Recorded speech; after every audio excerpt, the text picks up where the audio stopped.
Tertúlia. Meu boa tarde aí para todos e todas.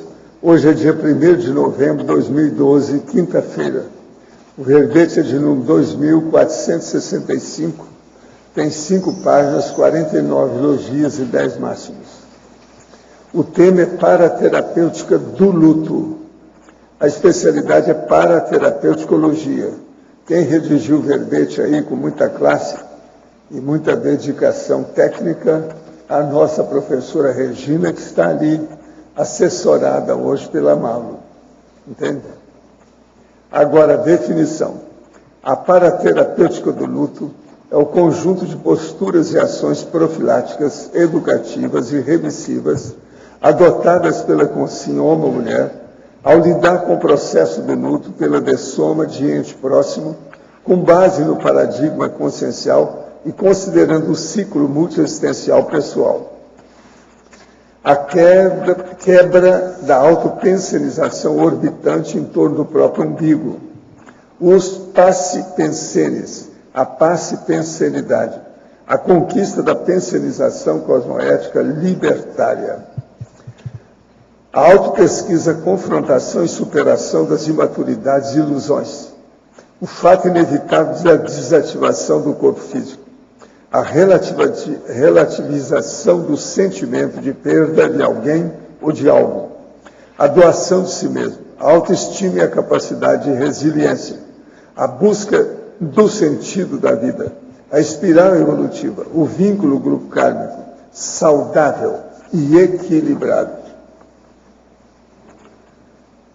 A utilização das técnicas energéticas para a obtenção do equilíbrio holossomático, a exteriorização energética, assistencial e cosmoética, a paraterapêutica extrafísica, as retrovidas e a paragenética, a TENEPS auxiliando o processo de transição do dessomado, o reencontro extrafísico com amigos e familiares.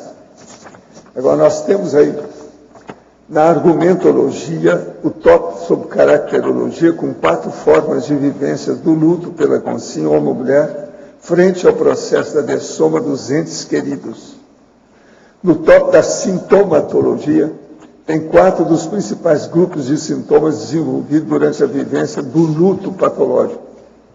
Na paraterapeuticologia, nós temos as 7 posturas interassistenciais quanto à vivência vitimizante perante a perda de ente próximo. Na remissologia de 15 verbetes, nós destacamos 5. Acerto grupo kármico, comitê de para-recepção, cultura da dessomatologia, dificuldade pós-dessomática e recepção pós-dessomática. Frase enfática. A compreensão da dessoma no paradigma consciencial possibilita a consciência lúcida o desapego antiegóico e a convicção de, no max-mecanismo evolutivo, inexistirem separações definitivas. Você compreende, de fato, a dessoma enquanto transição inerente ao ciclo multiexistencial pessoal? Como vivencia o próprio luto? Vitimizando-se ou promovendo auto-recins? A bibliografia específica tem 5 fontes bibliográficas. Agora, a mega análise aqui com João Paulo são 20 itens. Vínculo, lucidez, discernimento, despedida, desapego. Egoísmo, evocação, compreensão, transição e desdramatização. Adaptação, superação, serenárium, psicossomática e tanatofobia.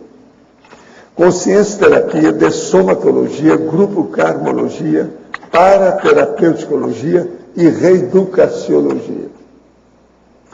O verbete do dicionário hoje é tenepsografologia. O argumento é alto para percepção metrológico. Agora, eu chamo a atenção aí somente do complemento, que tem aí 7 áreas gerais de interesse no âmbito da tenepsografologia. Tem 7 itens. Agora, nós temos aqui, gostaria que os senhores pudessem me responder 2 questões sobre a projeciologia, estudo o assunto aqui no interior de Goiás. A teoria do corpo objetivo, ou seja, da realidade da viagem extracorporal, é consolidado ou apenas uma hipótese na tentativa de explicar alguns fatos vivenciados. Escuta, corpo objetivo, o corpo está explicando isso há muito tempo. Inclusive o Robert Crookwell falou muito nisso nos livros dele na Inglaterra, há dezenas de anos. Agora, o que se passa? Do ponto de vista geral, a ciência convencional não admite nada que nós falamos aqui. Porque eles não admitem que existe vida depois que morre. São todos, a maioria, fisicalistas, ateus, materialistas. Eu chamo que eles são da eletronáutica, da materiologia.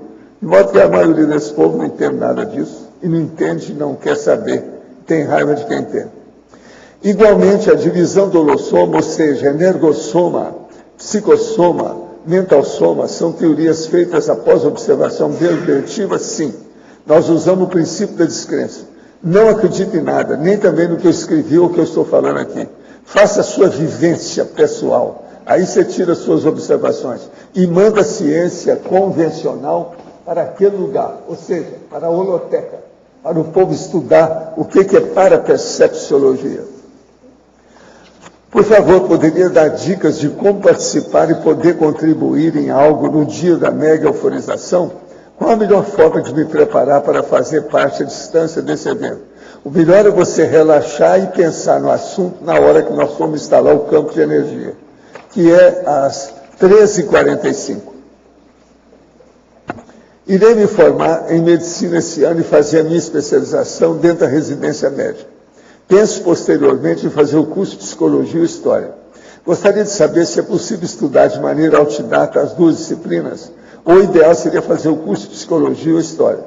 Hoje, com sua experiência de vida, o senhor optaria em fazer o duplo curso? Faria Medicina e Psicologia? Não. Medicina exige muito. É melhor dedicar para valer, para você ser um bom médico, principalmente médico clínico geral, do jeito que eu entrei nessa, e depois fui estudar plástica, no Japão. Isso é uma das coisas que você pode fazer. Agora, eu não faria os dois cursos juntos, não. Só medicina, para ser bom médico. Senão você não vai ser bom nem num nem no outro. Agora, a verbetógrafa. Estamos entre os festejos do Halloween e o Dia dos Finados. Como minimizar os milhões de evocações de consciências baratosféricas por incautos, curiosos e famílias enlutadas nessa época do ano? Como minimizar os... Como minimizar essas evocações baratosféricas dos incautos. A forma como eu entendo como minimizar isso é a egidez tensêmica, certo? Então, não ficar evocando essas consciências nessa época. Halloween seria o dia das bruxas, né? Então, nós estamos falando aí de um holopecene quase que baratrosférico, né? E o que a gente está pretendendo até com esse verbete é exatamente fazer esse contraponto, que nessa época exatamente se comemora o Dia dos Mortos. Então, é um momento que muitas vezes as pessoas voltam a evocar as pessoas que dessomaram, voltam a sentimentos de luto, de tristeza, de falta, de saudade. Então, esse momento a gente está querendo exatamente fazer a proposta de uma compreensão diferenciada dessas datas, dessas situações, para que essa situação, ou esses sintomas, ou esses sentimentos que pertencem tradicionalmente até a essa data, para que eles sejam minimizados, atenuados e passem a ser, de repente, depois que a gente consegue implantar essa cultura da dessomatologia, que isso passe a ser um momento em que seja de comemoração pelo dessomado. Para você, a tributologia, página 6. Como melhorar o autodiscernimento quanto à interassistenciologia dessomatológica por atacado?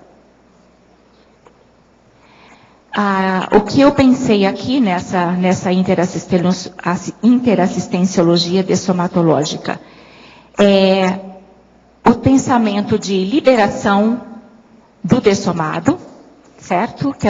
Da gente deixar que esse dessomado tenha o percurso dele, o caminho dele, não ficar evocando.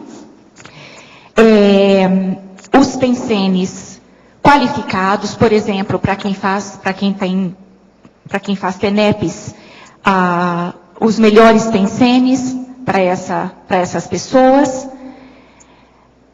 se disponibilizar para essa assistência e, no caso, como a gente está falando de dessoma de ente próximo,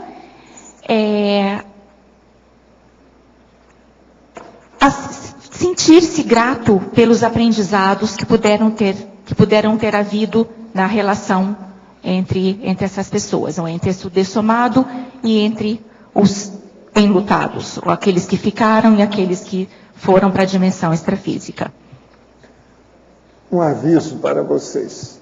Nesse domingo, dia 4 agora de novembro, será apresentada na TV Record, programa Domingo Espetacular, às 20h30, uma entrevista com a professora autora Lucy Luft, a EQMista, relatando 2 experiências e respectivas repercussões da experiência da quase morte. E, na sequência, o comentário do professor e o médico Hernande Leite. Agora, outra coisa também, isso aqui é a revista Isto É, que está nas bancas. Então, aqui tem, na página 158, 7 dias em outro mundo.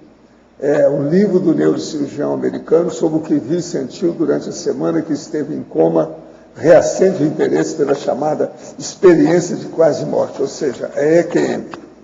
O médico Iben, que é o cara que eu estou esperando agora, eles traduziram o livro dele para o Brasil. Esse aqui é interessante, porque ele é médico e ele mesmo passou pela experiência da quase morte. Tem aqui a página que estão mostrando e segue aqui os comentários em outra página ainda, com detalhes sobre o assunto, sobre a experiência da quase morte. Então, a revista, vocês já estão sabendo, é Isto É.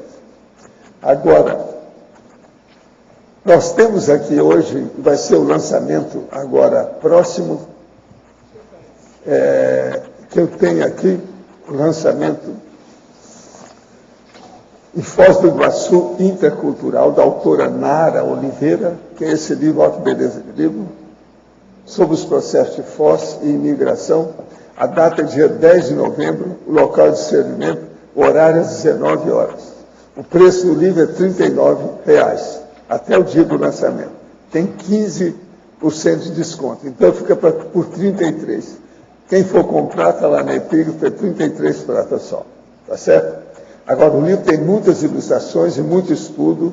Isso aí foi uma defesa lá do processo dela. Inclusive, eu vou mostrar que tem uma foto aqui da dança do vento pelas dançarinas da comunidade taiwanesa. Vou mostrar isso para a Graça. Ela vai gostar aí, junto da Aline, da história toda. Mas já está uma beleza o livro. Olha a capa do livro, como é que é bacana. Está aí. Vai ser lançado dia 10, mas já tem na epígrafe, tá? Agora, quero mostrar para vocês também Fundamentos da Conviviologia, que é um curso no dia 9 agora, quer dizer, é daqui 8 dias. E esse curso, então, o objetivo é aprofundar os conceitos a respeito de vários papéis que cada um representa nos diversos âmbitos da convivialidade. Então, vale a pena, são 3 dias de estudo.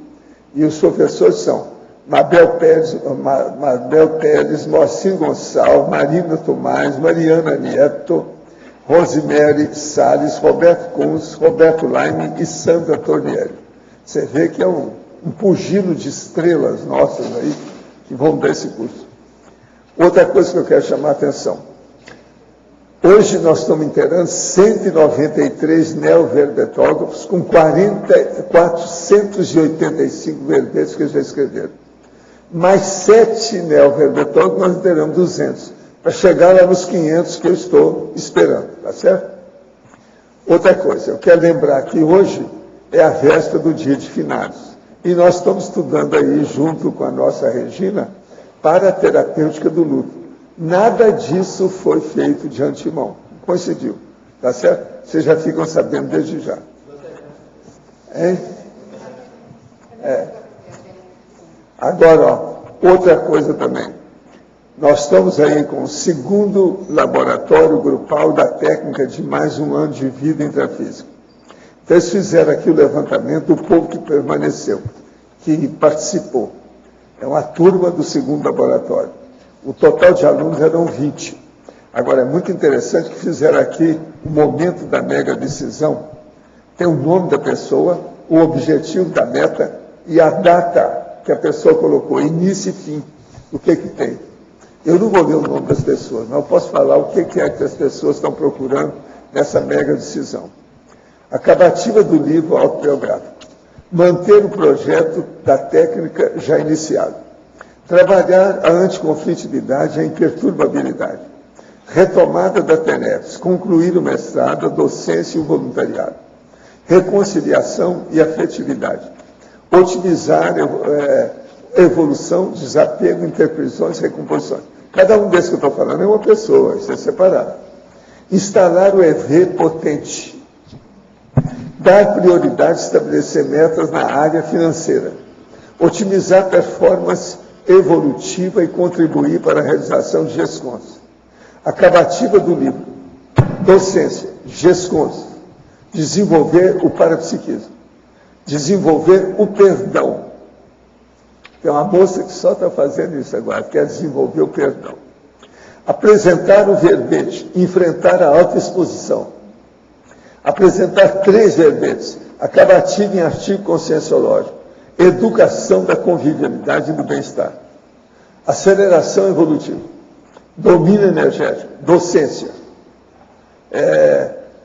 desenvolver a vontade inquebrantável, reconciliação e afetividade nos relacionamentos com as filhas e os irmãos, autossustentabilidade holossomática. Tudo isso são momentos da mega decisão desse segundo módulo, ou o primeiro módulo desse segundo laboratório. Muito interessante o caso. De modo que é bom vocês andarem estudando isso aí para ver o que o povo está interessado. Eu agora, então, Arlindo, eu entrego a nossa professora Regina a você. Regina, na fatologia, na página 8, aqui, a 7ª linha, a autoculpa pelo não feito e não dito. Tá. Isso, já encontrei. A autoculpa pelo não feito e não dito.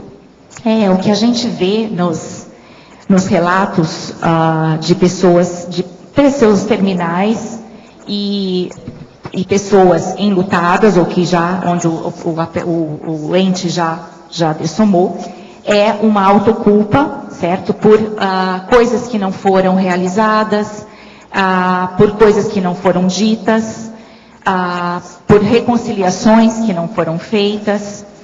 Então, a gente quer chamar aqui a atenção que isso, para as pessoas, a gente até está falando aí, o professor Waldo está falando sobre aqui a técnica de 1 ano de vida, a gente está falando sobre o CID, amanhã vem essa palestra, Vida Saudável, Dessoma Feliz.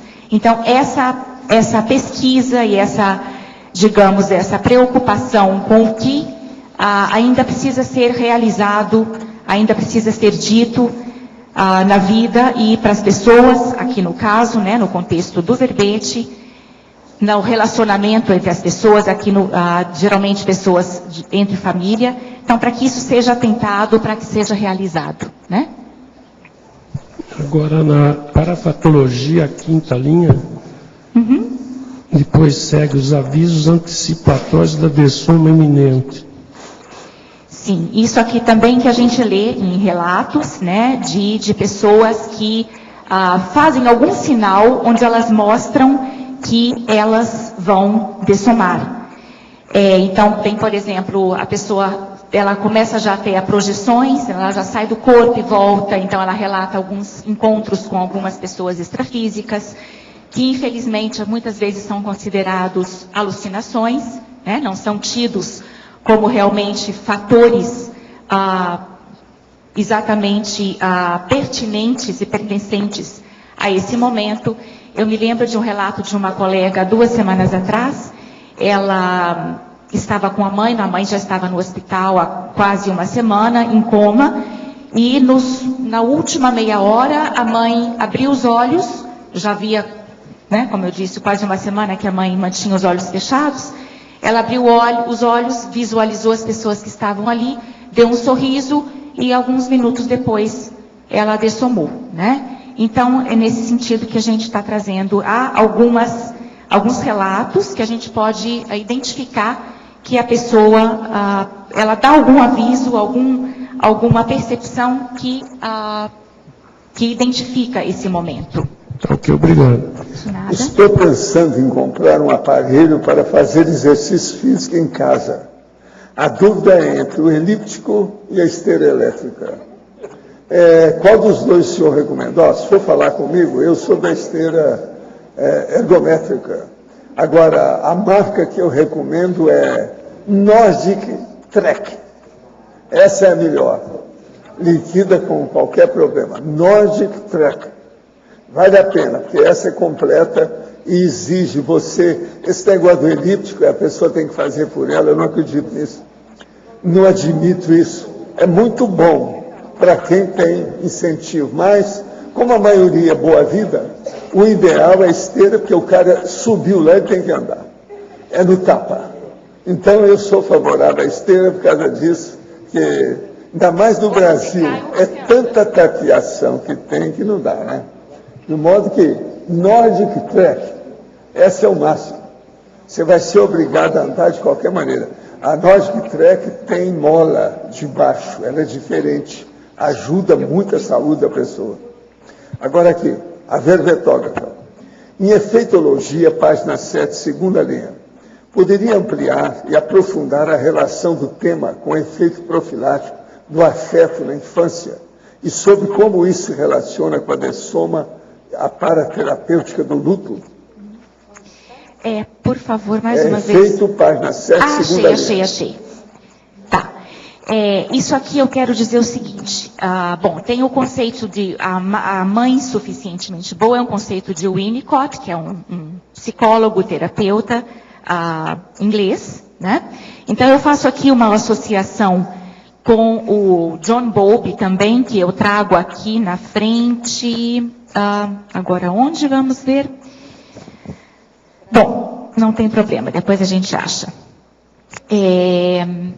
Então, o John Bowlby é também um psicólogo e psiquiatra inglês, que na década de 50 e 60, ele faz um estudo com crianças do pós-guerra, que ficaram sós, né, sem um cuidador, porque vamos dizer aqui, não precisa ser necessariamente a mãe, é alguém que faz um papel de cuidador. E depois, até posteriormente, ele é convidado pela Organização Mundial de Saúde para fazer pesquisas, para fazer, na verdade, revisão de pesquisas sobre o efeito da carência de um cuidador nesse momento, né, nos 2 primeiros anos de vida, principalmente. E aí ele cria a teoria do apego, que analisa, então, tipos de apego que são estabelecidos nesses primeiros anos da criança. E essas crianças foram analisadas muitos anos depois, e posteriormente, quando eles eram adultos, percebeu-se que havia uma dificuldade de lidar com perdas e o desenvolvimento de lutos patológicos e associados a essa infância onde faltou esse cuidador, onde faltou esse apoio, né, onde a criança não pôde sentir uma segurança, né, e, por consequência, um estabelecimento de confiança. Então, foi analisado essa questão e todos os estudos hoje que se vai fazer sobre luto vai passar por essa teoria do John Bowlby, né, a teoria do apego.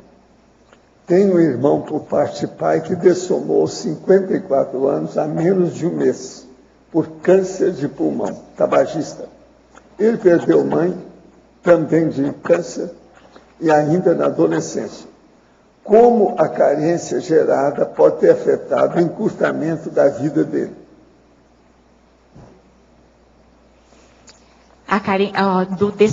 Do pai que dessomou isso? Do pai que dessomou?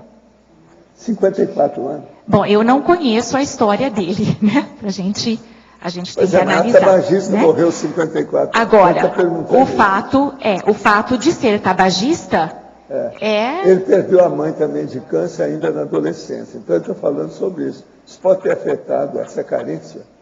Afetou o encurtamento da vida certo. dele. Então pode-se até pensar que Não, ele o pode... processo é o Burrildo e Burrard. Professor, mas assim, então... Se dedicou ao tabagismo. Associando a questão da boba. carência...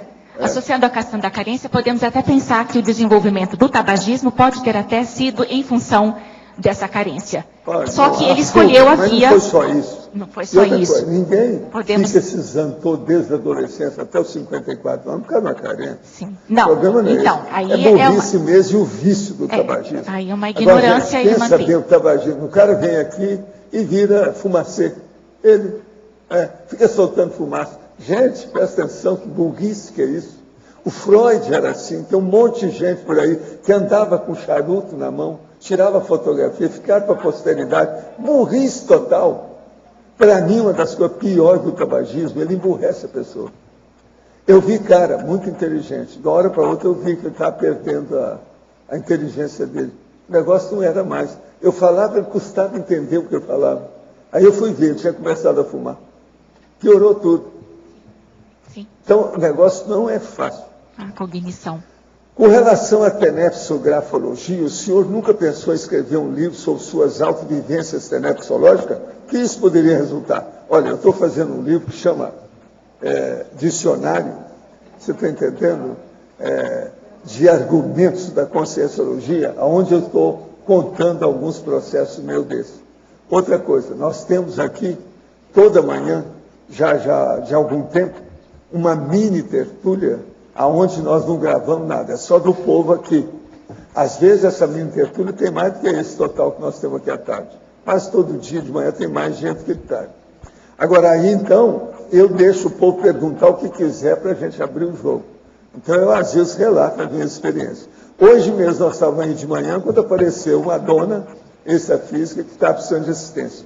Eu entrei em transe, acertei o caso com ela, ela foi embora, limpou o assunto, e tudo tinha relação com o negócio de um caminhão, de alguém que chegou aqui que passou perto desse caminhão. Houve algum acidente com ela. Ela dessomou faz pouco tempo. Eu não sei quem é.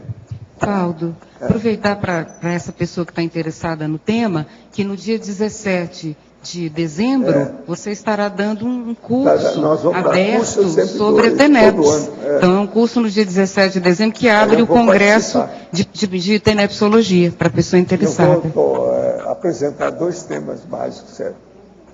Agora aqui, a verbetógrafa. Na fatologia, página 6, 7ª linha. De que maneira minimizar ou abolir a autoculpa pelo não feito e o não dito? Sim, já até falamos alguma coisa aqui anteriormente, né? Então, nós voltando aqui, é exatamente a pessoa fazer, até através da autopesquisa, certo? Agora eu vou até ilustrar comigo mesma, quando eu sou coordenadora do CID, junto com a Daniela Miari, e quando o CID, Colégio Invisível da Dessomatologia, né? Então, ou seja, nós estudamos sobre o tema dessoma. E até então, colocando aqui, eu, por exemplo, quando iniciei esses estudos, a primeira coisa que eu parei para pensar e para analisar é se eu já havia dito as coisas que eu gostaria de dizer para as pessoas ao meu lado. Né? Então, eu pensei, e se eu dessomo amanhã? Será que tem coisas para dizer? Então, lógico que tem algumas pessoas não estavam ali no momento, não dava para pontuar, mas eu fui procurando observar e anotar tudo o que eu precisava dizer. Algumas pessoas, por exemplo, ou alguma coisa que eu não poderia dizer para a pessoa, porque ela não estava também preparada para receber aquela informação, ou aquele comentário, eu colocava na minha TENEPS. Então, eu procuro ainda, sempre estar atenta com essa questão. Por quê? Essa é uma questão que aparece muito quando a pessoa já dessomou, e também em pacientes terminais.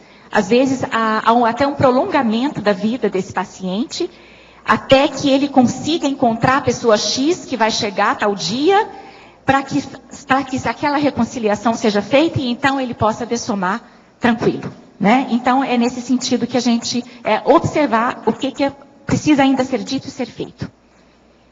Também na fatologia, página 6, 11ª linha. Quais as possíveis consequências da repressão dos sentimentos do luto? Então, o que a gente estuda, né, é que a repressão dos sentimentos de luto pode levar a um luto patológico, que são aqueles citados ali na página final. E o que a gente quer colocar naturalmente que, se já há uma compreensão da dessoma, que é o que nós pretendemos aqui, né, dentro com base no paradigma consciencial e no ciclo multiexistencial pessoal, que depois eu até gostaria de falar um pouquinho sobre isso também. Então, esses sentimentos, eles não vão nem acontecer, porque a gente já consegue compreender esse processo. Agora, se a pessoa ainda sofre pela dessoma do outro, se ainda não há uma compreensão, então é melhor que ela procure uma ajuda, que ela tenha um acompanhamento terapêutico, um apoio familiar ou social, que ela possa até dar vazão a esses sentimentos, para que isso ajude ela a elaborar. Na fatologia, 13ª linha, página 6. Poderia nos falar mais sobre os ritos de passagem relacionados à dessoma e os aprendizados evolutivos do luto? Tá. Uhum. Os ritos de passagem são rituais, ritos antigos que existiam no passado, quer dizer, ainda existem, né? Eu, ano passado, estive na Índia. Eu tenho um filho que estava lá, passou lá 2 meses visitando a Índia, e eu, com a esposa dele, e eu passei lá 10 dias. Então, nós visitamos a cidade de Varanasi, que é uma cidade que tem 3.000 anos, uma das cidades mais antigas do mundo. E lá nós visitamos aqueles ghats, né, que são aquelas escadarias que descem em direção ao rio Ganges. Exatamente. E eis que nós chegamos em uma onde estava havendo cremação de corpos, né? Então, nós sentamos lá para assistir um pouco o ritual. Então, o corpo é trazido, embrulhado em um pano branco, porque o branco é a cor que representa o luto, na Índia, na China, né, em alguns países orientais.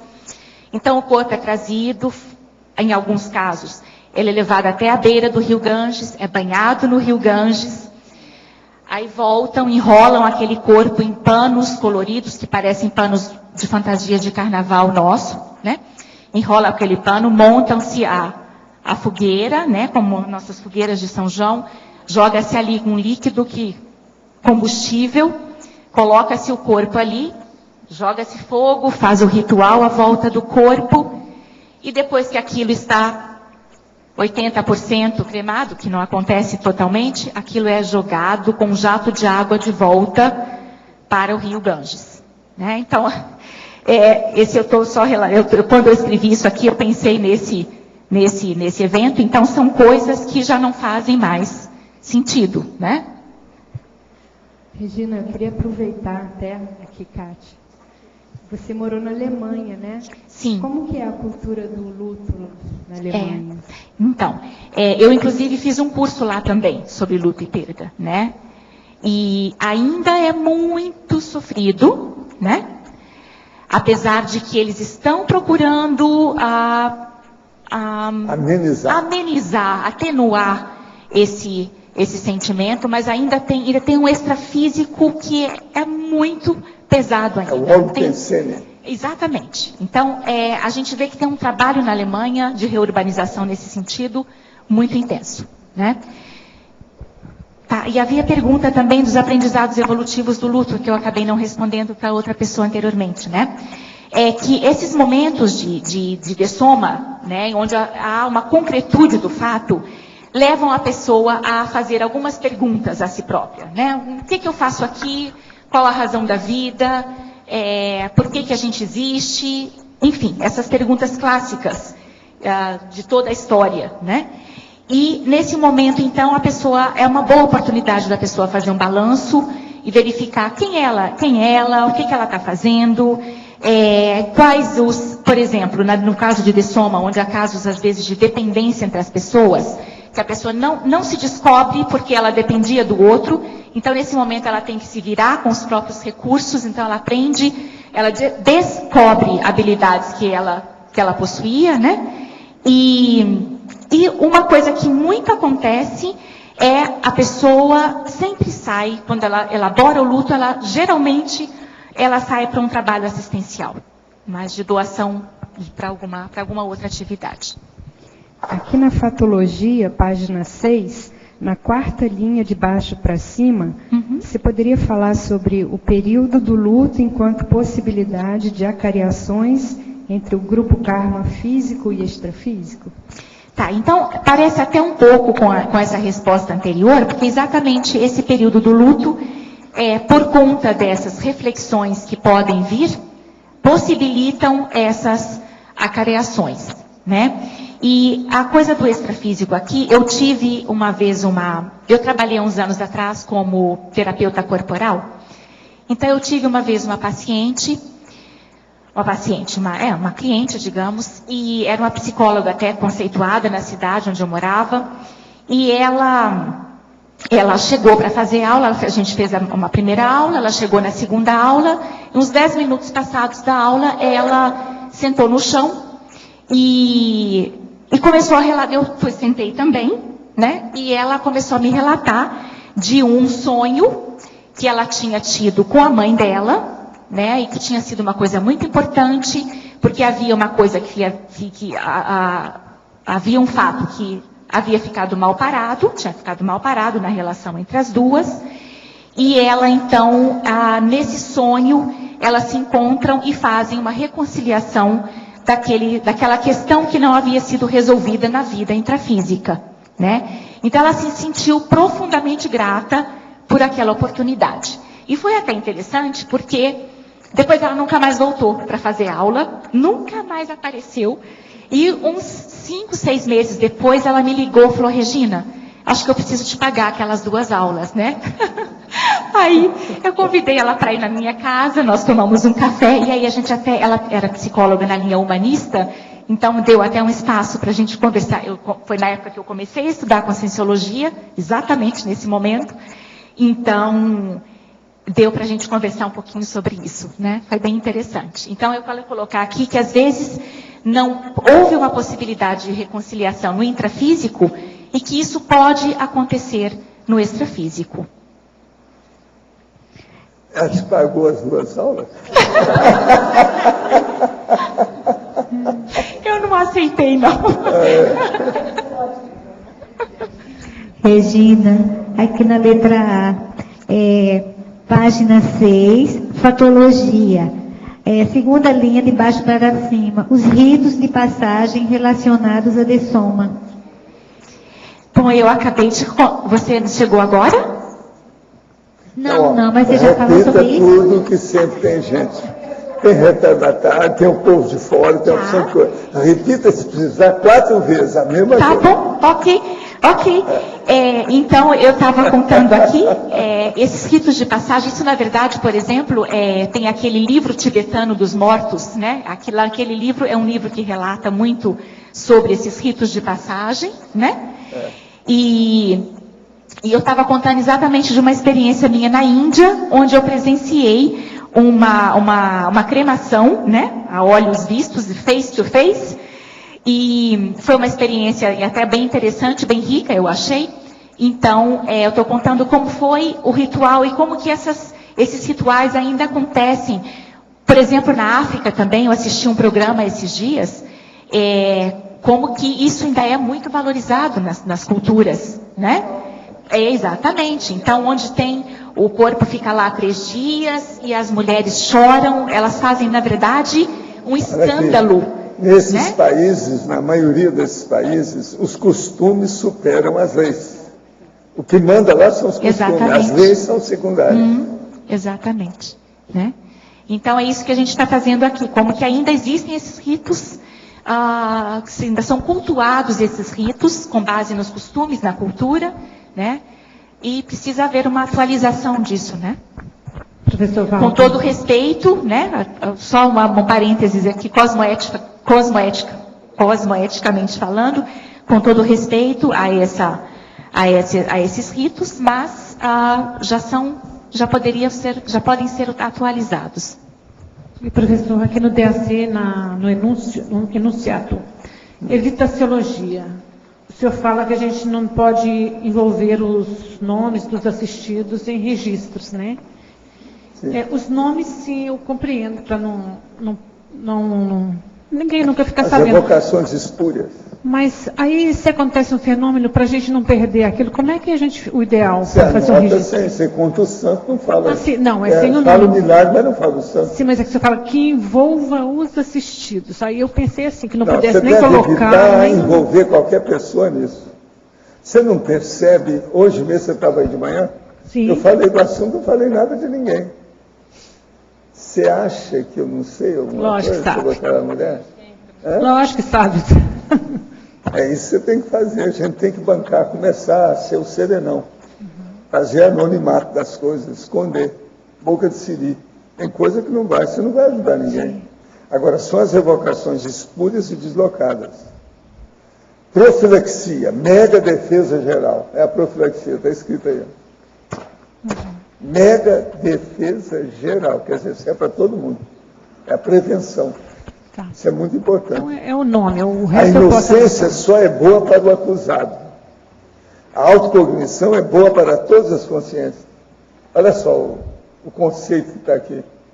Inocência, gente, é de gente boba, inexperiente, imatura, infantil, boboca. O que interessa é a autocognição, o autoconhecimento, que é bom para todas as consciências. A gente deve evitar, entende? A citação. Eu pensei que não pudesse registrar nada. Lógico, o nome eu sabia que não podia registrar. Nada, não põe nome de pessoa, nada escrito. Nem deve ser em artigo seu, ou verbete seu, ou livro seu. Não deve pôr nada disso. Tá certo. Deve evitar ao máximo. Você já pensou a humanidade que eu tenho na cabeça sobre as coisas que têm acontecido comigo, minha vida inteira? Eu não falo. Quando eu falo é porque gente que já conversei fora do corpo, tem tudo sua razão. Mas mesmo aqueles casos mais sérios, trágicos ou tragicômicos, eu não ponho nada, eu evito. Tá certo? Obrigada. Eu vi aqui que você pôs na mitologia a desconstrução do mito morrer é descansar. Só para uma atualização, recentemente o professor Valdo, num verbete do dicionário chamado pré-intermissiologia, ele andou dizendo, assim, vamos dizer, antecipando o trabalho que nós vamos ter após essa vida, que com tanta informação que nós já conseguimos captar, através desses anos de trabalho com a conscienciologia, que tudo isso vai ter que ser posto em prática. Nós vamos ter que sair, arregaçar as paramangas e começar a suar o para-sangue, atendendo aqueles que ficaram para trás enquanto a gente fazia o curso intermissivo. Nós estávamos assoberbados pela nossa própria realidade, então não podíamos cuidar de mais ninguém. Mas que a vida humana permitiu essa reflexão, que a gente agora volta e vai trabalhar muito depois da dessoma. Então, é bom, eu gostaria que você aprofundasse um pouco mais esse trabalho pós-dessomático, e que muitos têm também, porque independente de curso intermissivo, a pessoa deixa tanta coisa atrapalhada para trás, que vai ter que trabalhar para consertar isso de alguma maneira, né? Queria que você comentasse essa questão do mito do morrer a descansar, descanse em paz, requiem in pace. Então, eu até pensei nos dois lados da moeda aqui, né? Porque a gente diz assim, o que o dessomado, morreu, vai descansar, né? Enfim, foi descansar. Então vamos colocar aqui, a gente pode descansar talvez do corpo, porque o corpo vai ficar aqui, né? Então do corpo a gente se livra.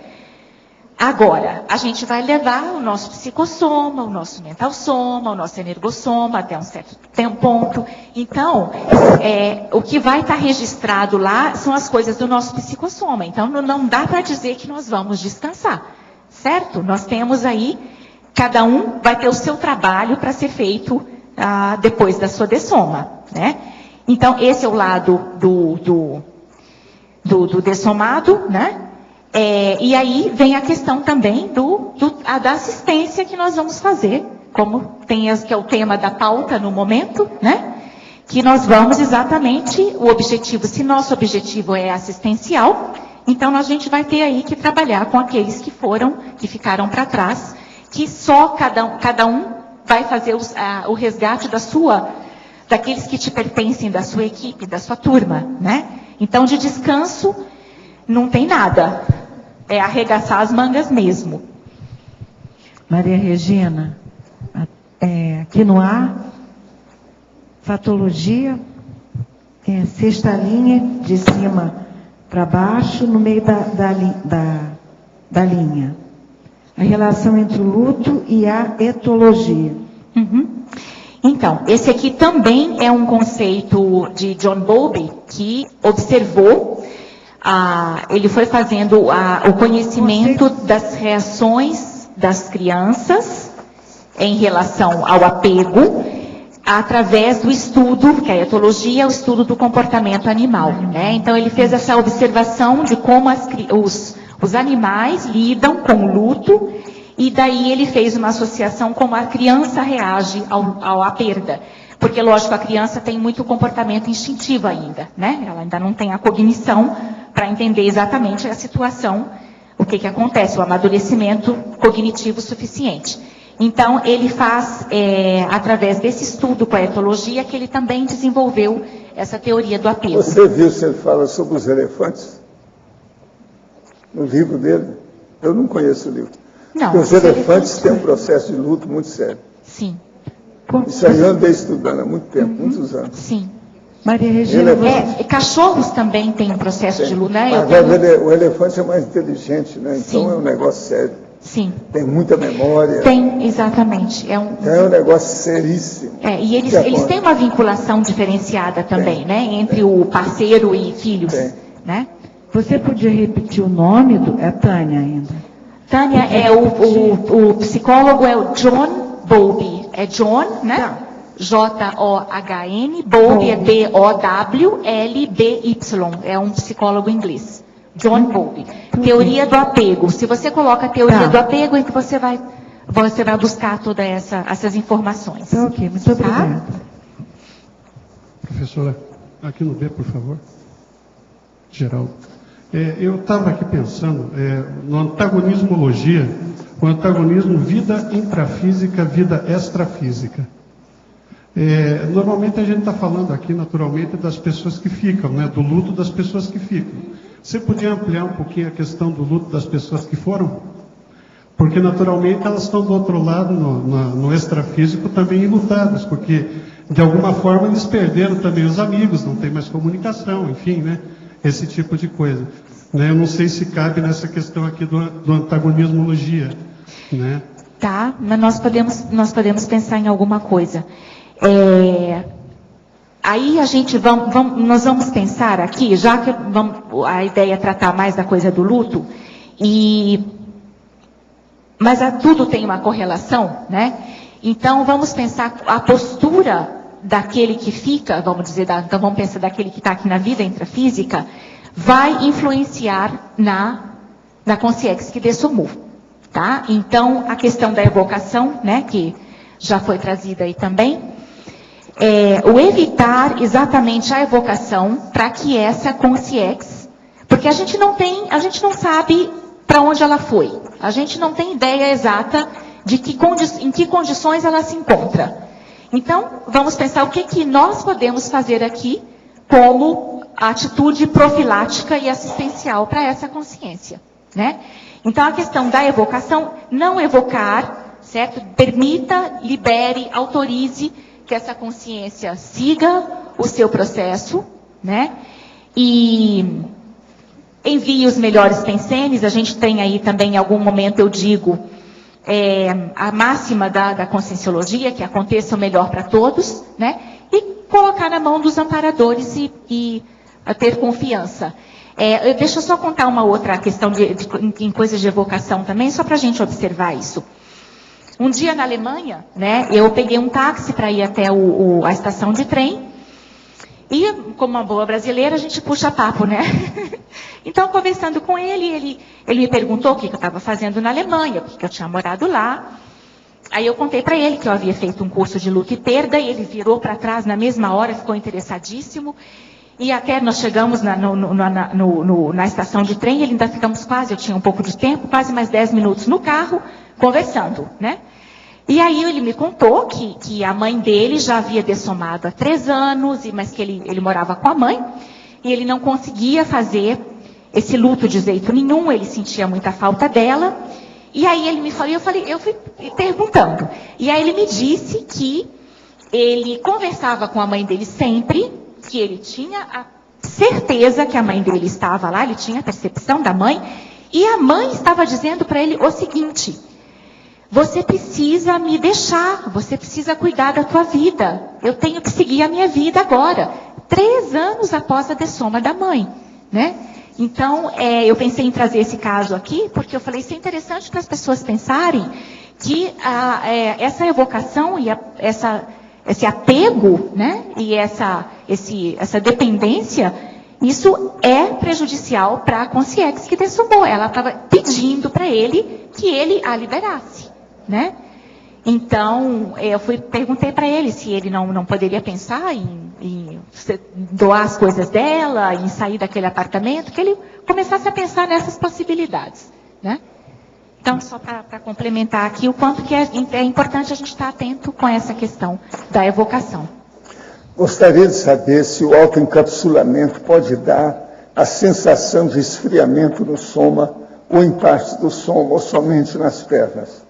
Ora, dependendo do modo que é feito, principalmente se o encapsulamento não for da própria pessoa, mas for de fora, através de uma consciência, um amparador, o ectoplasma que vai movimentar isso aí pode dar todo tipo de sensação. A melhor coisa que você faz é anotar suas sensações para ver as vivências com o tempo. Com o tempo você vai caracterizar direitinho todo o arcabouço de manifestação fisiológica e parafisiológica do autoencapsulamento. Mas tem que registrar isso. Na Fatologia, página 6, última linha, poderia ampliar a importância das reconciliações antes e depois da dessoma? Então, como a gente já foi dito aí um pouquinho, tem uma relação com essa coisa da autoculpa pelo não feito e pelo não dito, né? Essa questão de reconciliações, ela aparece muito nas questões de pacientes terminais, né? Onde, como eu já trouxe, às vezes o paciente prolonga a dessoma dele, prolonga a estadia dele no período, na vida intrafísica, por conta de alguma reconciliação que ainda precisa ser feita. E depois da dessoma, como esse relato que eu trouxe dessa cliente que eu tive, onde ela fez a reconciliação com a mãe, já no extrafísico, né? As duas se encontraram no extrafísico e fizeram essa reconciliação. E a importância disso, porque se a gente pensa no nosso ciclo evolutivo, no nosso ciclo multiexistencial pessoal, e até emendando, né, conectando com essa temática que a gente trouxe, que nós vamos dessomar e vamos para a baratrosfera para resgatar essas consciências com as quais a gente tem ainda alguma responsabilidade, digamos assim. Então, enquanto nós não tivermos com todas essas reconciliações feitas, limpas, né, a gente não vai chegar à condição lá de serenão e consciência livre. Então, as reconciliações são muito importantes para que essa espiral evolutiva siga adiante. Na Parafatologia, página 7, penúltima linha, a recepção pós-dessomática, na maioria dos casos, qual o motivo de ocorrer esta recepção? Isso aqui tem até um verbete, né, intitulado exatamente recepção pós-dessomática, e essa recepção vai ocorrer para as consciências merecedoras, né, que tiveram uma vida intrafísica voltada para assistencialidade, e haverá provavelmente um comitê ou uma consciência, um grupo de consciências que estarão recepcionando essa consim, ou agora consciência merecedora no extrafísico. Professor, boicotei na semana passada uma palestra do filósofo Luiz Felipe Pondé. Ele é da Unibrasil, aqui em Curitiba. Filósofo conceituado, excelentes ideias, escritor de livros e na Folha de São Paulo, mas um tabagista inveterado do seu charuto. O que leva autores conceituados a quererem ser fotografados até em capas de livros, com seus charutos em risco, se achando o máximo. A primeira coisa é o seguinte: o tabaco, ele dá uma diminuição e um retardamento da pessoa. A pessoa fica mais curta, estulta. Então é aquilo que nós chamamos de burro, burrildo, burraldo, burreldo. Agora, isso aí é devido a uma fuga. Por exemplo, o Freud era assim. Então você vai ver que essa fissura da personalidade dele, ele não examinou muito isso a respeito dele mesmo. E outra coisa, ele morreu de câncer por causa do tabaco. A cadela, que ele gostava demais dela, não chegava perto dele no fim da vida, porque ele estava com mau cheiro. A cadela não aguentava ficar perto dele. Na biografia deles lá que escreveram, eles relatam isso tudo, da pena de ver o processo dele no fim da vida. Primeira coisa, esses caras são viciados. Agora, esses que tiram fotografia, eles são os segundo piores. Tem uns que são piores que eles. Que é, por exemplo, o rei da Espanha, que tirou fotografia com uma carabina na mão e o pé em cima do elefante. Esses são os elefanticidas. Os elefanticidas são piores do que esses tabagistas, porque o tabagista mata ele mesmo, o outro mata o elefante. Agora, tudo é mentalidade curta, falta autodiscernimento. Eles são bons em umas coisas, mas são péssimos em outras. Você sabe que atualmente, por exemplo, você que é médico, está perguntando aí, você sabe que atualmente tem os savantes, que são aqueles caras que às vezes têm uma memória elefantina, mas é só em determinadas coisas, em outras eles não são bons. Então, existem essas pessoas que são setorizadas. Elas são boas em alguma coisa, mas nas outras elas são um fiasco, é um buraco. Agora, todas essas personalidades, por exemplo, o cara só de ser filósofo por filosofia, já mostra que era boboca. Outra coisa também, o Freud, só de ficar daquele jeito, e ele julgou a medicina fora, e fez muita hipnose durante muito tempo, e não falou isso também, está tudo errado. Outra coisa, publicaram agora recentemente os dados sobre a vida do Freud, realmente como é que ele era. Está cheio de lacuna na vida dele. É muita bobagem que ele fez. Ele sonegou informação de tudo para ver se melhorava os princípios que ele queria defender. Agora, vai sair agora, ou se já saiu um livro, saiu uma reportagem nas revistas aqui do Brasil sobre isso, com muito detalhe, né? Pois é, e já, o livro, não sei se já foi publicado, eu quero até ver esse livro. Pois é, estava anunciando, eu quero até ver.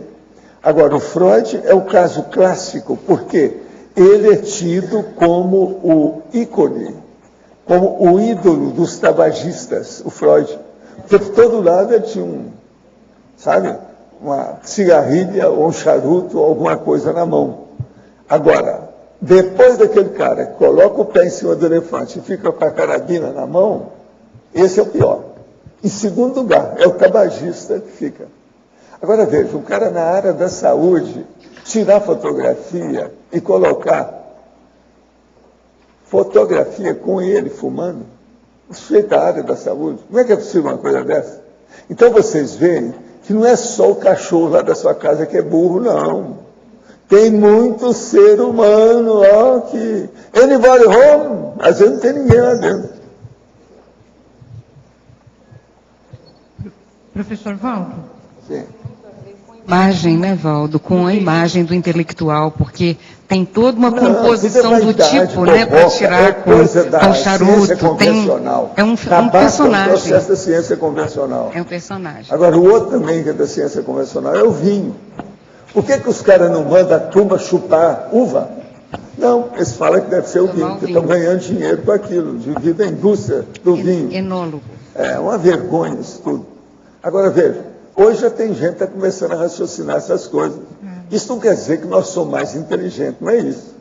Mas nós estamos pondo o dedo na ferida que faltou a eles. Isso é que chama tarefa do esclarecimento. É o que a gente tenta falar aqui. Tem que ser realista, né? Tem que mostrar a verdade de fato, de verdade soco real. na cara e fratura exposta. É o único jeito de fazer a tarefa do esclarecimento. E tem gente que acha ruim, de vez em quando eu recebo aqui as perguntas, me interpelando sobre isso. Se eu não estou exagerado, se estou fazendo isso. E aí eu mando para aquele lugar, quer dizer, a holoteca, para a pessoa estudar, né? Se ele estudar mais. Regina. Oi. Aqui em cima, sim. Regina aqui. Na página 9, na sintomatologia comportamentais, Você poderia explicar melhor o que é essa idealização ou identificação com o dessomado? Tá, isso aqui acontece muitas vezes com o enlutado, né? Onde a pessoa, após a dessoma, a pessoa então passa a idealizar o dessomado. Então, o dessomado não tem mais nenhum defeito, ele era a pessoa perfeita, tudo que foi vivido foi ótimo, né? Santificou. Então, eu até coloco também o mito de morrer e virar santo, é mais ou menos por aí, né? Então, a pessoa faz essa idealização.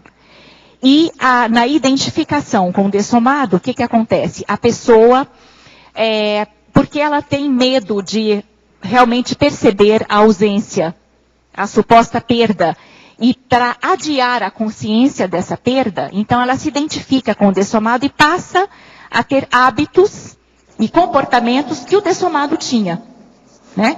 Então, o que até é interessante que é colocado na literatura do luto, que, a princípio, esse é um sintoma interessante, positivo, porque ajuda a pessoa a lidar com o luto, né? A gente tem as nossas questões dentro do que a gente conhece, né? Exatamente. Agora, exatamente, isso é uma questão, porque, lógico que a identificação acontece, duas pessoas que vivem juntas muito tempo, né? Vamos dizer aqui marido e mulher, certo? Uma dupla, né? As pessoas têm hábitos que são semelhantes e têm identificações, é claro. Agora, a pessoa dessomar e você assumir um hábito que não era seu, mas que era do dessomado, para você preservar a presença dele e adiar a sua consciência da perda, então já tem que começar a parar para pensar, né? Se não é um caso... Exatamente. Às vezes também pode ser um assédio dessa pessoa. Então tem que questionar nesse caso. Estive em Foz do Iguaçu há aproximadamente 3 meses, buscando informações que me auxiliassem na compreensão da experiência de dessoma de meu companheiro. A partir daí comecei a trabalhar em várias frentes para vencer a melancolia inerente à fase do luto, através de muitas leituras, de cursos, assisti tertúlia, bem como assistindo a pessoas ao meu redor. Isso tem me feito muito bem. Quando a emoção saudosista emerge dentro de nós, seria mais adequado evitar essas situações ou dar vazão ao sentimento para logo em seguida melhorar a frequência pensêmica?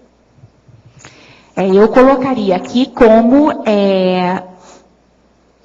o ideal é você ter lembranças saudáveis do dessomado. Tem até um binômio que eu coloco aqui, sentir falta e sofrer de saudade, tá? Então, lógico que se há uma convivência prolongada com uma pessoa, você vai sentir falta. Isso aqui vale até para animais também, tá? Uma pessoa que dessoma um bicho com a qual ela tinha um vínculo, né, afetivo.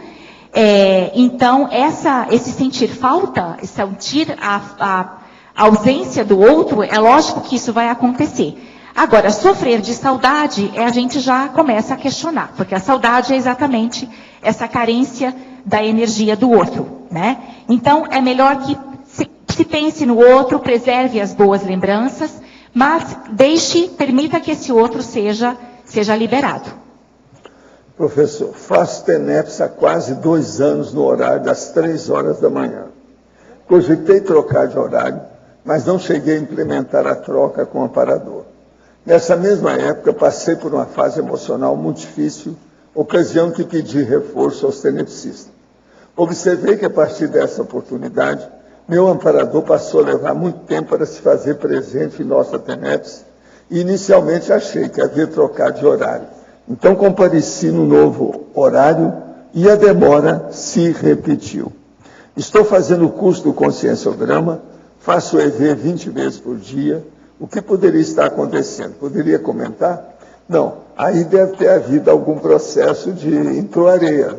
Houve alguma goteira, algum boi na linha. Agora, o melhor que você faz é o seguinte: insiste com o processo, persista com os seus horários e faça o processo da TENEP do jeito que vai ser. Isso aí vai ajudar. Com o tempo você passa, o gargalo. Isso é uma fase, às vezes acontece mesmo. Agora, a verbetógrafa. Tem um ente familiar próximo dessomado. Antes de conhecer a Conscienciologia, a visitação ao túmulo era realizada no aniversário da dessoma e também no dia de finados.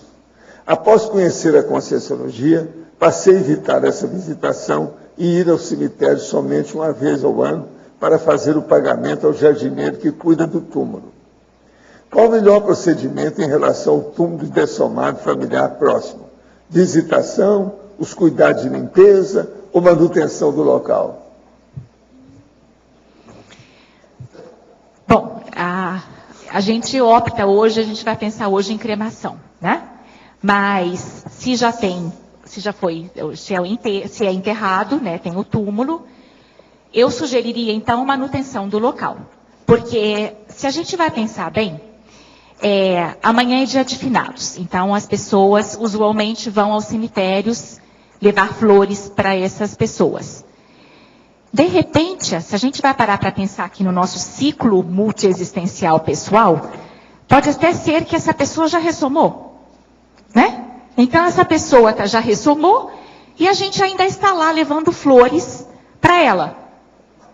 Então, o melhor, vamos, né, para a gente ser mais prático e mais concreto, então vamos pensar positivamente dessa pessoa, como eu coloquei, mesmo que tenha havido situações difíceis na relação, vamos pensar nos aprendizados que houveram nessa relação e manter isso como o importante, né? Aí eu sugeriria então a manutenção do túmulo, já que o local já existe, já está, mas a lembrança da pessoa de uma outra forma, por um pensene saudável. Regina, aqui no B, assim, a gente observa em enterros, em velórios, muitas vezes se você observar bem, tem até um certo prazer de algumas pessoas. Não precisa estar rindo, mas ela tem algum gosto naquilo. Tem um hábito de enterro, ela frequenta muitos enterro e velório. O que você acha disso? Muitas vezes são pessoas até que não conheciam a pessoa que dessomou. Mas existem pessoas frequentes nesse tipo de cerimônia. Isso aí geralmente ocorre, eu quero contar só um casinho rápido. Isso ocorre como exceção. Eu conheci um homem que toda vez que ele passava perto do cemitério, ele entrava lá para xingar um dos caras que estava na cova lá. Isso, ano após ano. Cada um é doido a seu modo, né? Eu acho que a gente pode pensar aí numa questão de assédio, né? Que também existe. E até, eu fiquei lembrando das coisas das carpideiras, né? Que eu estudei um pouco, fazendo esse verbete, eu fui pesquisar um pouco sobre as carpideiras. E, para mim, isso nem existia mais, mas ainda existem, inclusive tem uma no Brasil que existe, Ida Rocha, lembra até o nome dela. Então, elas são contratadas, antigamente esse era um hábito que havia, porque quando o dessomado era uma figura não muito bem querida, então eram contratadas as carpideiras para que elas chorassem nesse velório, né? E elas ganham dinheiro para isso, né? E elas entendem, eu vi a entrevista de uma delas, elas entendem que isso é inclusive uma forma de ajudar a transição do dessomado. Isso é da tradição lusitana. Da tradição lusitana, exatamente. Regina, são profissionais. Profissionais, exatamente. Regina, você pode falar aqui na fatologia a doação de si mesmo e a depressão provinda da sensação de inutilidade. A depressão, o sentimento...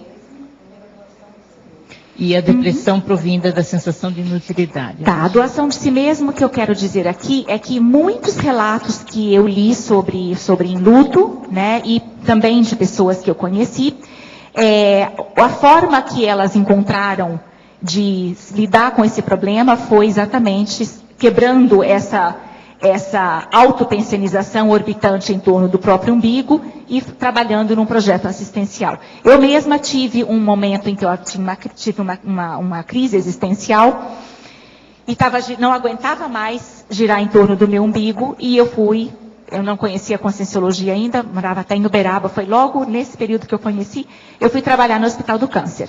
Fui ser voluntária no Hospital do Câncer e aí tudo se reconfigurou. Né? Então, essa doação de si mesmo, isso foi uma reciclagem que eu fiz nesse momento do meu luto.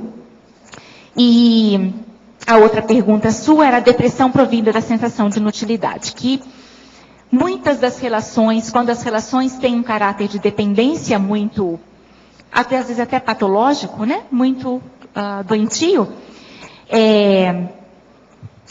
a tendência é que quando há a dessoma de venha esse sentimento de depressão, porque a pessoa nem sabe bem quem ela é, quais são os recursos que ela tem, quais as habilidades que ela traz na história dela. Então, ela apresenta essa depressão porque ela se sente profundamente só. Dependência do outro. A dependência. E aqui na tecnologia, a técnica de valorizar os trafores e superar os trafares.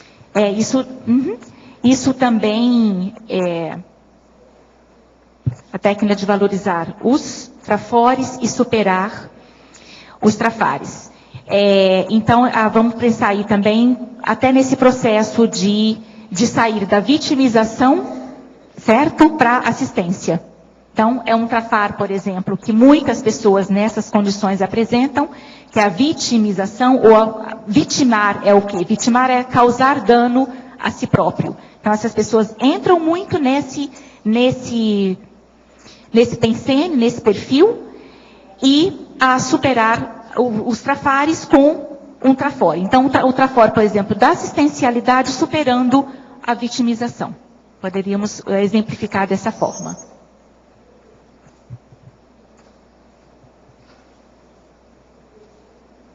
Por gentileza, ali na página 6, na quarta linha de baixo para cima, você poderia ampliar a questão da repressão dos sentimentos de luto?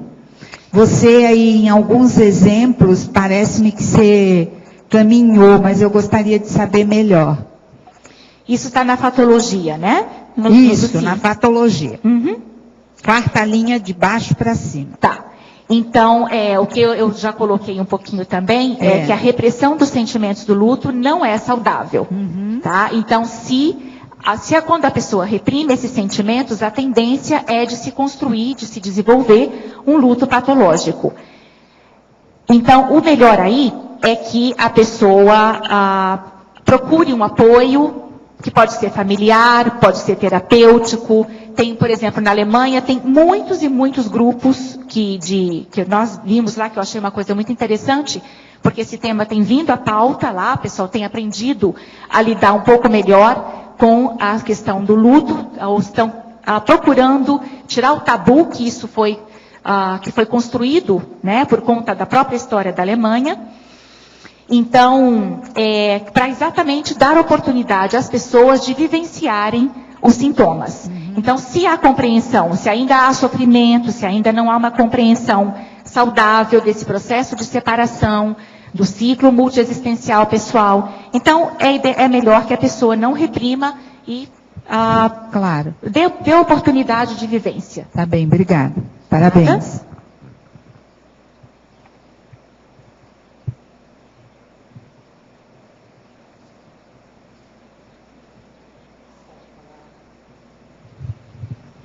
Enquanto você estava escrevendo, as influências que você sofreu, de assédios, de influências. Enquanto eu estava fazendo o verbete, eu percebi que nesse momento mais de finalização do verbete, de concretização do verbete, que tinha dias que eu ficava um pouco, me dava uma tristeza e me dava uma certa inquietude, né? Então, teve até alguns dias que eu tinha vontade de vestir uma roupa colorida. Eu queria vestir uma roupa vermelha, uma roupa amarela, alguma coisa que desse mais vida, que quebrasse aquela pensenização em cima do tema, né? Então, foi interessante também de perceber, e na TENEPS também eu percebi o quanto que vinham consciências com esse padrão de enlutamento, de perda, de sensação de perda. Regina, nós vamos abrir um parênteses agora, então, para a Amélia. Pessoal, por favor, nós pedimos que desliguem os celulares e que na hora da mega euforização não teclem os computadores, por favor. Obrigada.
Então, a mim, como é que foi lá? No início estava um pouquinho preso. Eu evoquei alguns familiares, evidentemente, né, já dessomados, percebi alguma assistência a eles, e depois, então, houve uma coisa maior. Tinha um deles que morreu com alguma coisa do coração? Bom, meu pai, né? Ah, foi? Foi uma das pessoas que eu evoquei, foi meu pai. Agora, o processo era no externo, aqui, ó. O processo. Eles atenderam, né? Eu percebi. Porque primeiro Mas ele já está bem consciente. Sim. Ele não está assim, não. Não está? Mas mesmo assim, eles deram um reforço nele.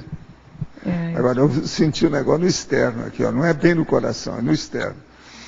Processo mesmo. Ele fumava?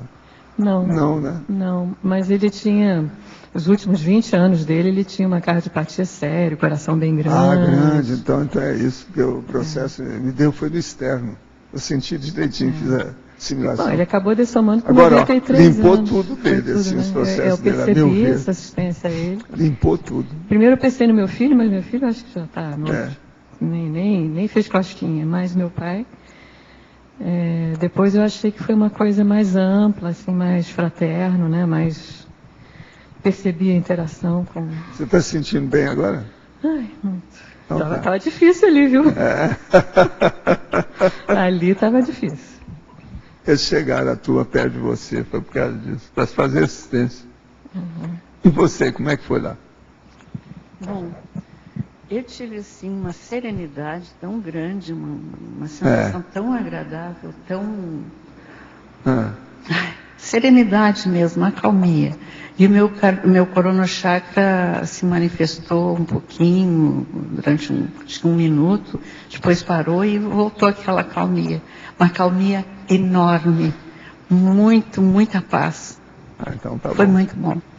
E você, Dani, como é que foi lá? Você que é doutora no assunto. Primeiro eu queria falar que essa é uma das condições que coloca a lógica da minha qualidade de vida. Né? Essa condição do que a gente recebe na Conscienciologia, né? E eu também tive algumas evocações de dessomantes meus, sabe? Que eu achei muito interessante. Uma sobrinha que dessomou há pouco tempo, e o meu pai, já vai fazer mais tempo, mas eles foram os dois que vieram à minha mente, como a mim também. Mas também de forma tranquila, não foi uma coisa... Mas foi muito bacana. Você está se sentindo bem agora? Super bem, super bem. Qualquer coisa eu vou chamar vocês para ajudar a gente aí, para doar energia. Tá bom, certo? Tá Já bom. tem uma equipe. Eu ia brincar que o Márcio falou para mim que é a mega euforização dos belicistas, que eu e ele fomos sorteados.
Então, como é que foi lá?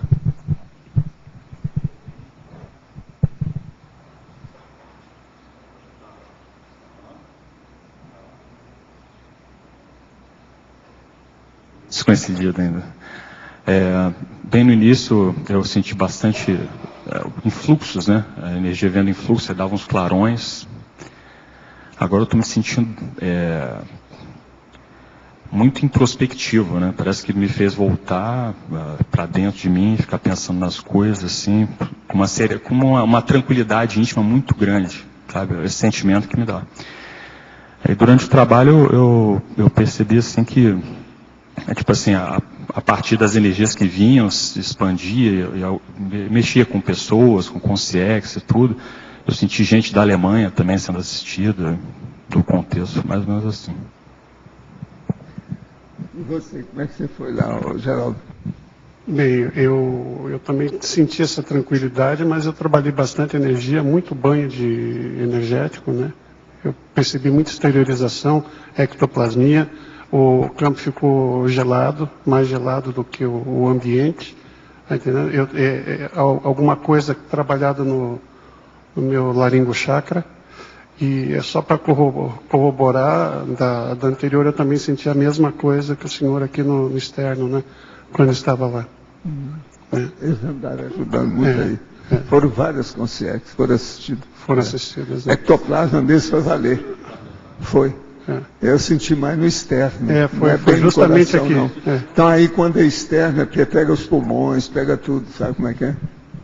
E de uma maneira geral, acho que foi bastante gente assistida, né, agora, nesse momento aqui que a gente trabalhou. Você está sentindo bem agora? Não, tranquilo. E agora e você? Vocês já viram que aqui nós estamos com 3 grandes, né? Cada um maior do que o outro, né? Tudo fortão. Entende? Comigo também foi muito intenso, na verdade, no começo eu senti muita região da cabeça e da minha coluna vertebral toda. Depois, na segunda metade, eu senti muito trabalhar o cardio, o umbilico e também o laringochakra.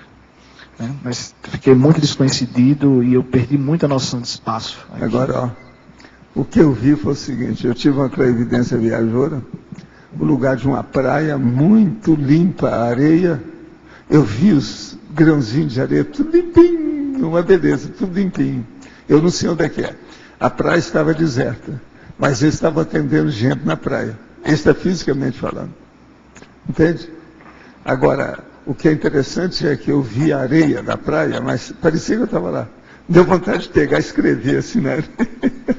Tão nítido que estava o processo. E eles assistiram, gente, agora foi a energia de vocês aí, eles tiraram aí para levar lá. Isso foi agora. Mas no fim é que aconteceu isso. Depois da metade aí do campo. Geralmente o campo demora uns 5 minutos. Isso aí foi depois dos 2, 3 minutos por aí.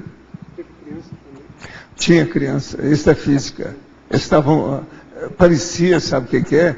Uma excursão que os meninos morreram, afogados em algum lugar, não sei o quê. Então eles levaram para uma praia. E lá, extrafisicamente, eles estavam assistindo. Agora, a praia é de areia branquinha. Do jeito que tem algumas do estado do Rio, aquele negócio todo, uma coisa muito limpa. Parecia que era.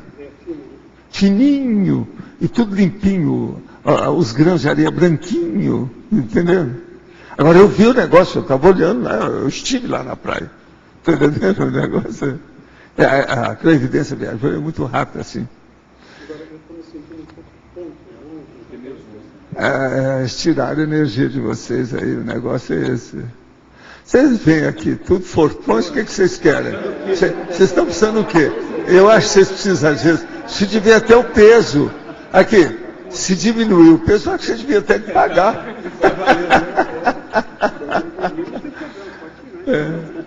Mas vocês estão passando bem, né? Você está bem, né? Então tá muito bom. Obrigado, viu, gente? Valeu.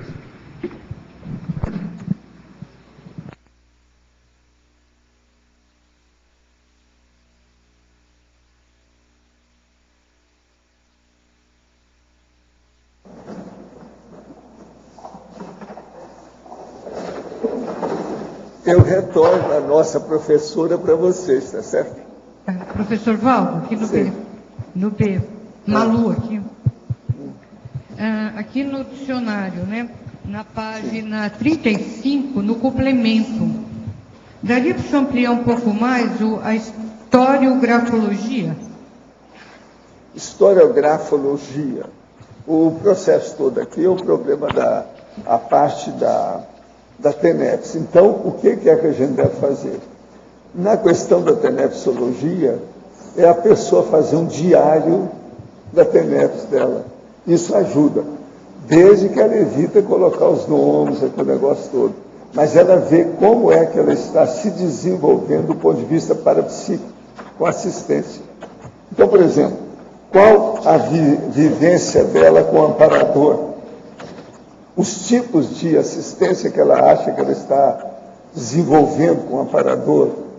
Quais os resultados que ela sente e os processos da TENEPS antes, durante e depois? Você está entendendo? Dos períodos diários. Isso tudo vai ajudar muito a pessoa. Outra coisa, é bom o tenepsista sempre estudar muito, ele ter uma biblioteca sobre os assuntos de assistência. Isso aí ajuda muito a pessoa. É isso que a gente quer falar aqui, a historiografologia, quer dizer, grafar a história, o que ocorre, os acontecimentos, as vivências. Entende? Agora para a Regina. Aqui, sim, pois não, Malu. Pois não. Na efeitologia, os efeitos da maternagem suficientemente boa, evitando carências excessivas. Então, aqui foi uma pesquisa feita por, esse dizer aqui da mãe suficientemente boa, é de Winnicott, que é um psicólogo inglês, e aqui eu fiz uma associação também com o John Bowlby, né, que eles fazem, então, pesquisas sobre o John Bowlby em específico, sobre crianças no pós-guerra, e a falta de um cuidador, né, que não precisa ser necessariamente a mãe, e o quanto que isso influenciou posteriormente essa privação desse cuidador, o quanto que isso posteriormente, essas crianças foram analisadas até a idade adulta, e o quanto que essas manifestações mostraram que a carência desse cuidador nesse momento do afeto, né, foi demonstrado no desenvolvimento de lutos patológicos. É isso que a gente está colocando com isso. Então, nesse momento aí pode até unir com o efeito profilático do afeto na infância, que se isso, principalmente nos 2 primeiros anos de vida, se a criança que sofre dessa privação, ela provavelmente, posteriormente, ela vai desenvolver alguma dificuldade em lidar com perdas. Agora, é claro que aqui a gente tem que considerar também, nós estamos aqui abordando a consciência no seu aspecto multiexistencial, na consciência inteira, né, no ciclo de multiexistencial pessoal, ciclo ressoma-dessoma.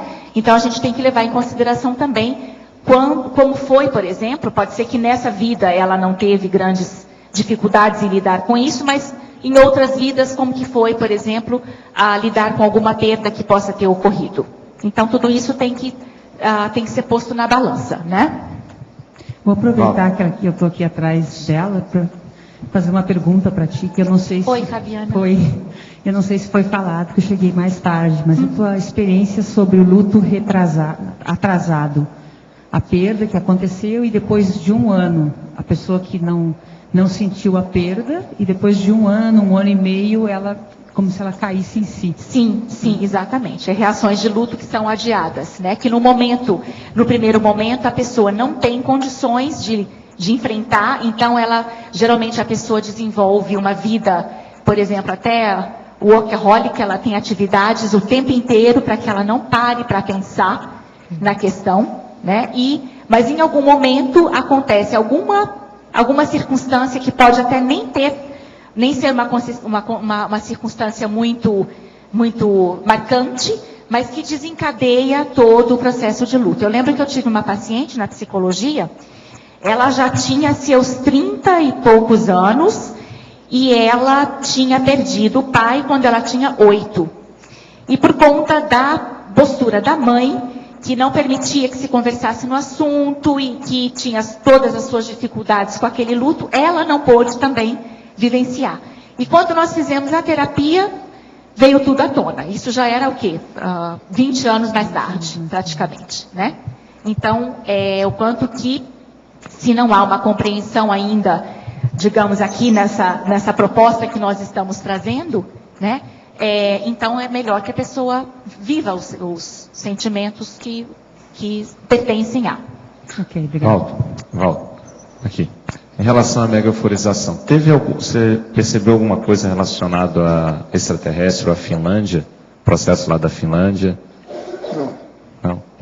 Eu fiquei muito envolvido na primeira, pelo processo que eu estava sentindo aqui, e na segunda, com esse negócio que eu vi dessa praia, eu não vi mais nada. Eu não vi mais nada. Não, porque... Eu só sei que eles assistiram, tanto no primeiro campo quanto no segundo, mas não vi o quê. É que eu tinha percebido até processo de água, mas relacionado lá a Penedo, lá no Rio de Janeiro, né? Sei. Que tem a comunidade finlandesa. Mas eu vi foi a praia mesmo. Agora, a praia eu tenho ideia que é no Rio. No Rio? Agora, ó, eu tenho uma dúvida se a praia era de rio ou se era de mar. Tinha areia.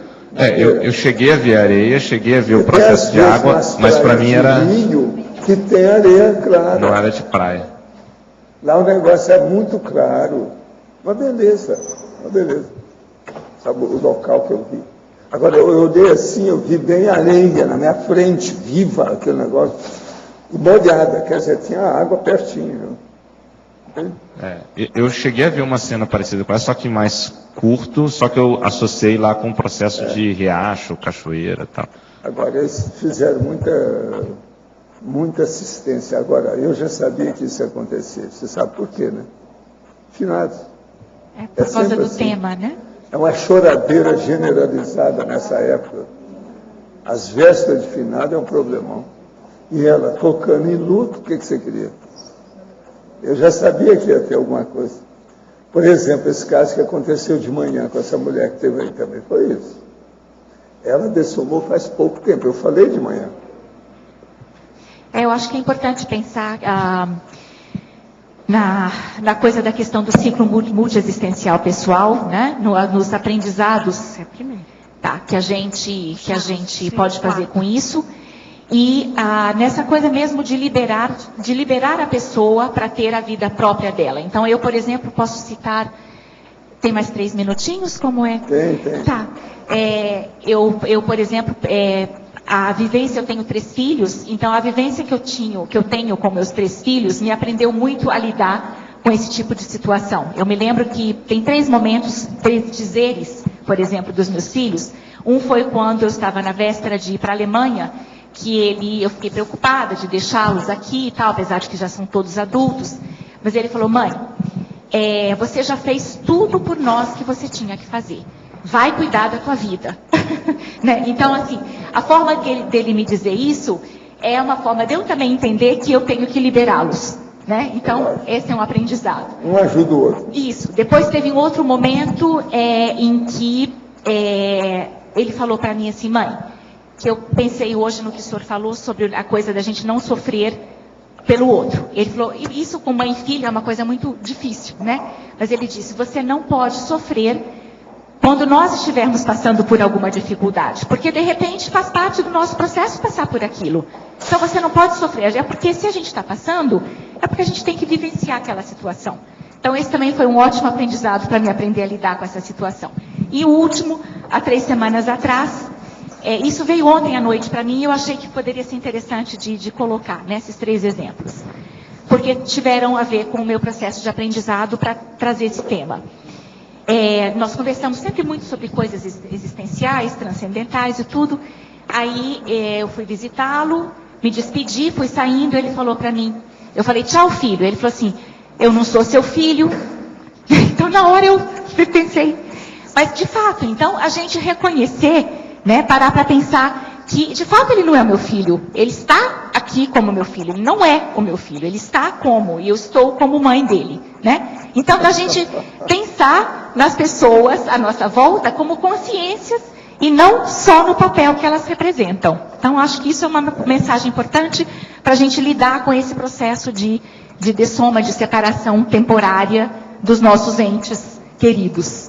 Você é muito jeitosa nessas coisas todas. Nós esperamos mais uns 100 verbetes seus. Obrigada. Tem algum que já está encaminhado? Estou pensando num sim que chama engavetamento do ego. O quê? Isso aí é sério, né? Agora eu já assumi o compromisso, né?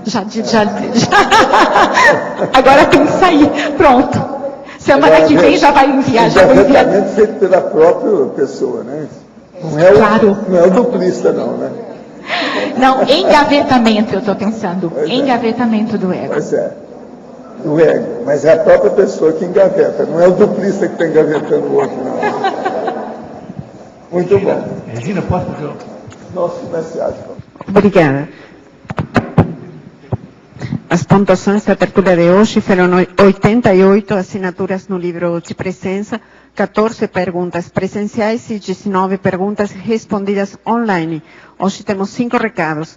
Neida, imersão na TENEPS. A mim, 40 manobras. Maria Isabel, encontro do Colégio Invisível da Cosmoeticologia. Charbas, Apolônio de Tiana. A mim, Escola do Parapsiquismo. E antes, os amigos da Enciclopédia. Olá, pessoal. Boa tarde a todos. A Enciclopédia da Conscienciologia é um mega empreendimento da comunidade conscienciológica cosmoética internacional. Por isso, o amigo da enciclopédia é a base da sustentação financeira da produção da enciclopédia. E os amigos, eles mantêm o quê? A sustentação financeira através do holociclo da holoteca e o tertuliário.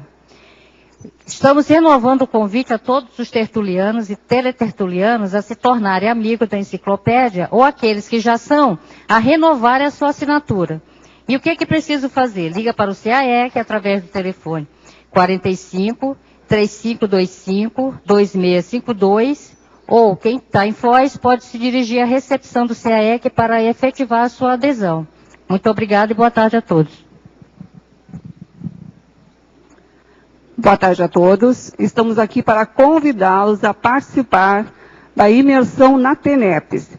É um evento tradicional que acontece nos finais de anos no CAEC e este ano vai ser no período de 17 a 26 de dezembro próximos. Então ele vai ser, na sequência do dia 17, ele inicia com o curso do professor Valdo Vieira, com temas avançados em TENEPS. No mesmo dia, inicia também o primeiro encontro internacional de tenepsologia. E também 5º encontro de tenepsistas. Ele vai ser de 17 a 20 de dezembro. E na sequência teremos 2 acoplamentários. 21 a 24 e 25 a 26 de dezembro. Então, quem tem interesse a participar desses eventos, o primeiro, que é com o professor Valdo, é um evento gratuito. Mesmo assim, as pessoas deverão realizar a sua inscrição na recepção do CAEC. E para os demais eventos, há alguns pacotes especiais para o final de ano, e as pessoas interessadas deverão entrar em contato com a recepção do CAEC pelo telefone 45-3525-2652. Participem, estão todos convidados. Olá. Aproveite o feriadão de 15 de novembro para vir a Foz do Iguaçu, malhar as suas energias, fazendo o curso 40 Manobras Energéticas. O 40 Manobras é um curso sem pré-requisitos, ministrado pelo professor Epicom Mário Oliveira. Será dado em Foz do Iguaçu na versão de 4 dias. São 4 dias em que trabalharemos intensamente as energias. Ao final do curso, estaremos muito mais veteranos no emprego dessas energias no dia a dia, muito mais seguros na aplicação da interassistência, a partir da nossa vontade. Esse é um curso que é parceria do CAEC com a CIP, as inscrições na recepção do CAEC, o telefone é 45-3525-2652. Obrigada. Boa tarde a todos. Gostaria de convidá-los, a todos aqueles que têm interesse em estudos de biografia e da história do parapsiquismo, que venham estudar com a gente a história de Apolônio de Tiana, um dos grandes ícones da história do parapsiquismo de todos os tempos. Nós vamos fazer um curso sobre ele agora domingo, desse próximo domingo, dia 4, na sede da ACIP, aqui no Discernimento. O curso começará às 8 horas da manhã. E convido a todos, aqueles que têm interesse na história de Apolônio de Tiana, nos seus escritos, na sua grande influência sobre todo o estudo do parapsiquismo posterior a ele, que venham estudar com a gente. Obrigado. Boa tarde a todos. Hoje o nosso apelo consciencial é agende-se. Você tem um encontro com a cosmoética. O encontro é o 16º encontro do Colégio Invisível da Cosmoeticologia, no período de 15 a 18 de novembro, no discernimento. Boa tarde a todos. Dentre os temas que nós iremos abordar nesse encontro, consta reflexões sobre reeducação financeira, reeducação alimentar e reeducação afetiva. Também teremos a apresentação de uma mostra biográfica e a apresentação de vários trabalhos. A professora Nilce vai apresentar informações sobre as inscrições. As inscrições podem ser feitas com a professora Tânia Guimarães, eu, Nilza Gladys, a professora Mércia Oliveira e a professora Isabel Conceição. As vagas são limitadas devido ao tamanho da cela. Obrigada.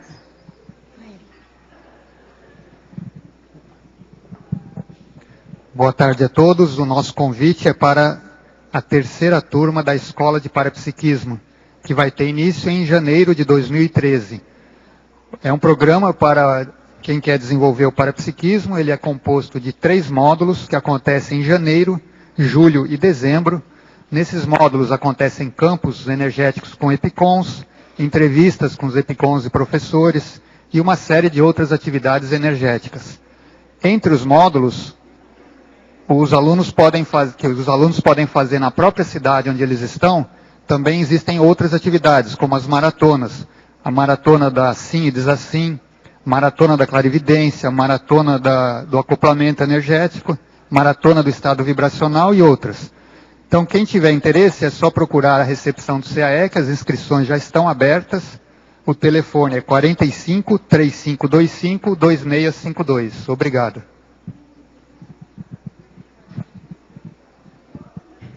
O verbete da manhã é Saúde Ambiental, especialidade para Ecologia. Autora, a professora Patrícia Carvalho. Obrigada e boa tarde a todos.